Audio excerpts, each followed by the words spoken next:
شرداد ونادى دست در دست عزیز حقاق بنا اله اله حسین علیه السلام. বিসমিল্লাহির রহমানির রহিম।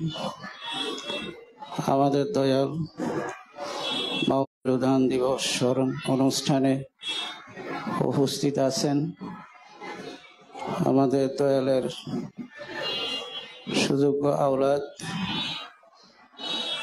আছেন তরিকত আহলে বাইত সাদরিয়া সোসাইটি, ইমামিয়া, সিস্তিয়া, নিজামিয়া সংঘের বিভিন্ন অঞ্চলের ভাইদের জাহিরি রূপটা হলো ওয়াক্তিয়া নামাজ, মূল সালাদটা হলো দাইমি সালাদ। আর সালাদ করতে গেলে কেবলা প্রয়োজন, কেবলা ছাড়া সালাদ হয় না। জাহিরি কাবা শরীফ আমাদের কেবলা, আমরা নামাজের সময় কাবাকে কেবলা করে আমরা নামাজ আদায় করি, কিন্তু দাইমি সালাত করার জন্য হাকিকি কেবলা লাগে, সেটা হলো মসজিদ কেবলা। তাই একটা হলো মসজিদুল হারাম, আর একটা হলো কাবা। কাবা কখনো কেবলা হয় না, কেবলা হয় মসজিদুল হারাম, আবার এটাকে বাইতুল হারামও বলা হয়। আল কোরআনে বলা আছে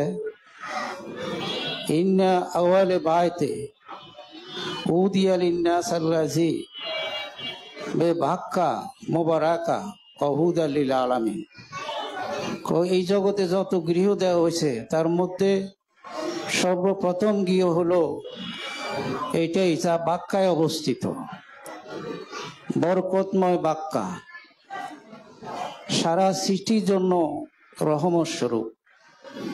যেমন তরিকার জগতে দুইটা কথা আছে, ফানা পিল্লা বাঁকা পিল্লা।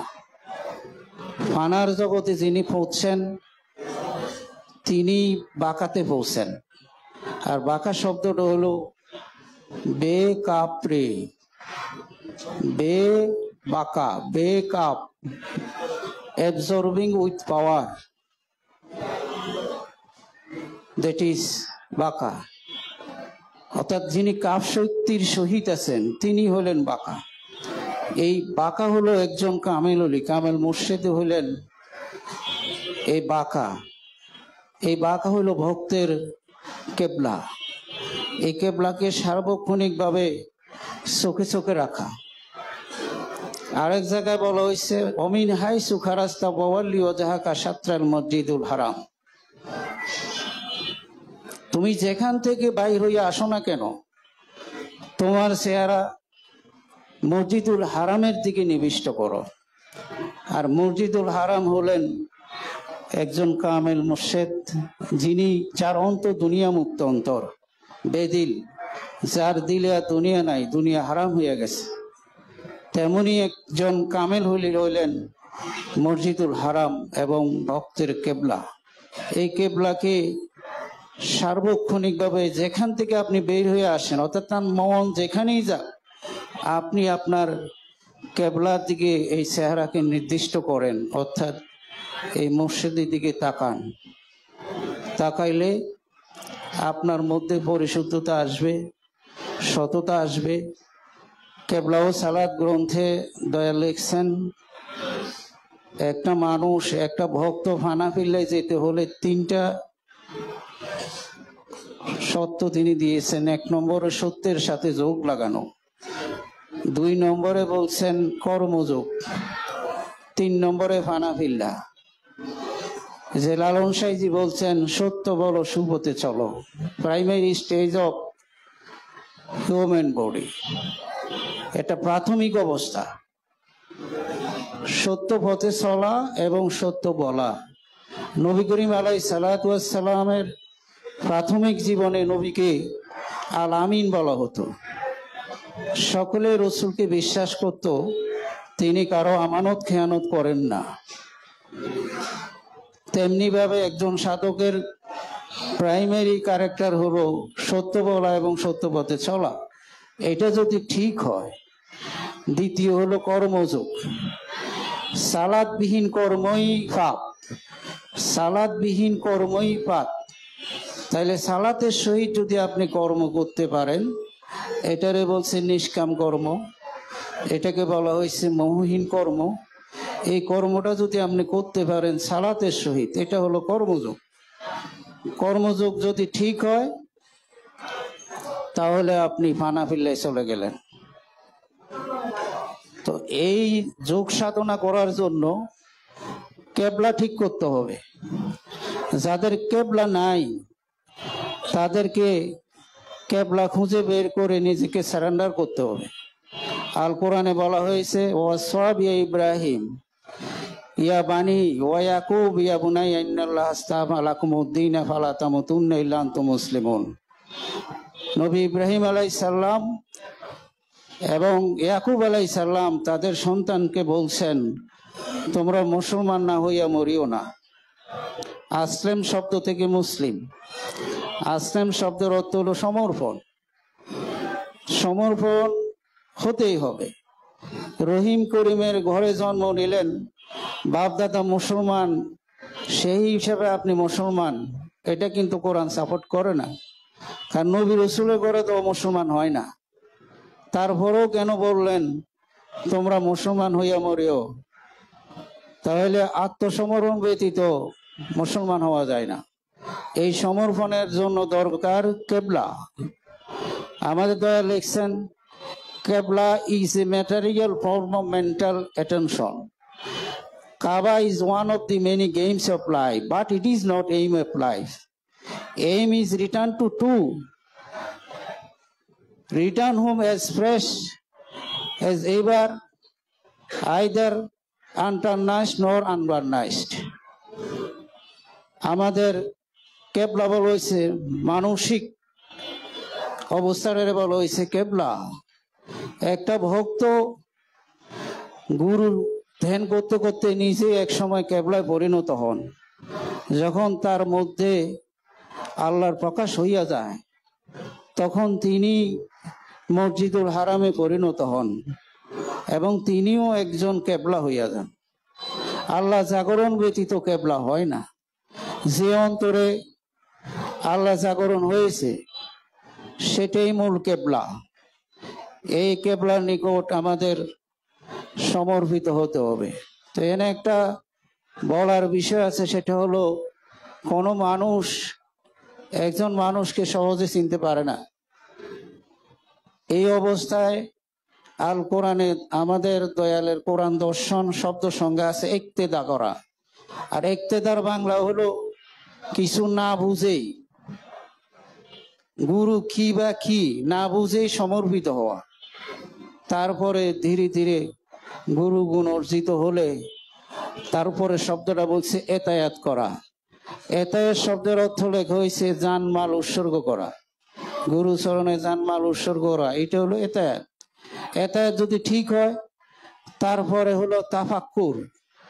তাফাক্কুরকারী হলো এই ভক্ত নিজের মধ্যে জানার জন্য যাহা জানার ইচ্ছা করেন তা আল্লাহ জানাইয়া দেন তথা গুরু জানাইয়া দেন।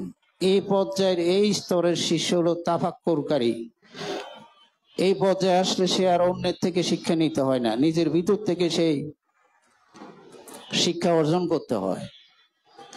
আমাকে সময় দেওয়া হয়েছে মাত্র 8 মিনিট, তো কি আর বলবো। আপনারা যারা আছেন অনেক লোকজন, বিশেষ করে ভোর রাতে আপনারা তাহাজ্জুদ করবেন। তাহাজ্জুদ মূলত দাইমি সালাত। ভোর রাত 3টা থেকে পরবর্তী সময়ে অন্তত 1-1.5 ঘন্টা বসবেন, নিজেরে দেখবেন। নবী বলছেন মান আরাফা নাফসাহু, মান যে আরাফা দেখলো চিনলো, রাব্বাহু তার রবকে, নাফসাহু তার নফসকে। মান আরাফা নাফসাহু, যে দেখলো চিনলো জানলো। আরাফা শব্দের অর্থ চেনা জানা, নফসকে। ফাকাত সুতরাং নিশ্চয়, রাব্বাহু ফাকাত আরাফা রাব্বাহু, নিশ্চয় সে তার রবকে চিনলো। তো রব তো আমাদের মধ্যেই আছে। বাইরে খোঁজাখুঁজি তো কিছু নাই, নিজের মধ্যে সব। এজন্য সাধকগণ বলছেন যা আছে বিশ্ব ব্রহ্মাণ্ডে তা আছে দেহমাণ্ডে। এখন আমাদের অধিকাংশ লোক নফসটা কি এটাই জানে না। আমি বহু জায়গায় দেশের যাই, যে নফসটা কি, আপনি যে নফসকে দেখবেন এই নফসটা কি এটাই তো জানেন না, একটা লোক জবাব দিতে পারে না। আমাদের তো নফস বলছেন, কোরআন তো শব্দ সংজ্ঞায় আছে, মানবীয় আমিত্বের সামগ্রিক অভিব্যক্তির নাম নফস। একটু কঠিন, সহজ কথা হলো আমরা যখন রাগ করি, কামনা বাসনায় পড়ি, লোভে পড়ি, হিংসে পড়ি, তখন আমার চেহারার মধ্যে যে পরিবর্তন দেখা যায় এটাই অভিব্যক্তি। এগুলি আমার নফসানিয়া, ষড়রিপু তাড়না, কাম ক্রোধ লোভ মোহ মদ মাৎসর্য। এই ষড়রিপু তাড়নার ফলে আমাদের দৈহিক এবং মানসিক যে চেঞ্জিং পরিবর্তন আসে, এটাই নফস। এটাকে দেখতে হয়, এটারে দেখলে রবকে চেনা যাবে। আর রবকে চিনলে তো আপনি হয়ে গেলেন। আবার নফসের প্রকারভেদ আছে, 5 প্রকারের নফস। প্রথম নফসটা হলো নফসে আম্মারা, এটারে বলছে জিন স্বভাবের নফস। আবার কোরআন দর্শন বলছে মানুষের নিম্নমানের অবস্থাটাই জিন। জিন আলাদা জগতের কি না কি সেটা বলে নাই, মানুষের নিম্ন অবস্থাটারও বলা হয়েছে জিন। অদৃশ্য জগতে আমরা যাব না, দৃশ্যমান জগতে আমরা যারা কামনা বাসনার মধ্যে জড়িয়ে থাকি, এটা জিন স্বভাব। এই স্বভাবকে পরিবর্তন করার জন্য একজন ওই কেবলার নিকট আত্মসমর্পণ করলে, তারপর করার পরে দেন সাধনা শুরু করলে তখন হয় নফসে লাওয়ামা। এটা হলো আমানু নফস, সাধক। সাধক সাধনা করতে করতে যদি সে কামালিয়াত আল্লাহর জাগরণ করতে পারে, সেটারে বলছে মুতমাইন্না। মুতমাইন্না নফস হলো প্রশান্ত নফস, মুমিন। এই মুতমাইন্না নফস এক পর্যায়ে ইলহামের অধিকারী হয়, সেটার নাম হলো মূল হেমার। এই মূল হেমার নফস ইলহামের মাধ্যমেই যাবতীয় কাজকর্ম করে, সংসার করে, খাওয়া দাওয়া করে, চলাফেরা করে, জীবন যাপন করে। সে ঐশ্বরিকভাবে ইলহাম প্রাপ্ত। নবী রসুলের ক্ষেত্রে বলা হয় ওহী, আর ওলি আল্লাহদের ক্ষেত্রে বলা হয় ইলহাম, তথা আল্লাহর বাণী, আল্লাহর কথা। নিজের অন্তরের দিকে মনোযোগ দিলে আল্লাহর কথা শোনা যায়, সেটার নাম ইলহাম। এই ইলহামের মাধ্যমে এক সময় সাধক লা মুকাম বা মুকামে মাহমুদে উত্তীর্ণ হন। সেখানে বলছে নফসে ওহেদ, there is no difference between Allah and বান্দা। সেখানে আল্লাহর সাথে একাকার হইয়া যায়। এই জায়গায় গেলে আল্লাহর বান্দাকে আলাদা করা যায় না। আর এই মূল ঘরে return to home express as ever neither internalised nor urbanised. এই ঘরটা আসল ঘর। আমাদের মূল ঘর হইল লা মুকাম। এই ঘরে আমাদের ফিরতে হবে, যত জন্ম পরেই হোক আমাদের রিটার্ন করতে হবে আমাদের আদি ঘর, আমাদের আসল ঘর। দুনিয়াতে যে আমরা ঘর বানাইতেছি এগুলি অস্থায়ী। আপনি অনেক টাকা খরচ করে অনেক সুন্দর বাড়ি বানাইলেন, মৃত্যুর সাথে সাথে এই বাড়িঘর থাকবে না। আল কোরআন বলতেছে তোমার আসর বাড়ি, যেখানে তুমি বিশ্রাম প্রাপ্ত হবে, যেখানে আর জন্ম না মৃত্যু নাই, সে আসল বাড়িটা হলো লা মুকাম। সকলে ভালো থাকেন, সকলের প্রতি ভক্তি। জয় গুরু।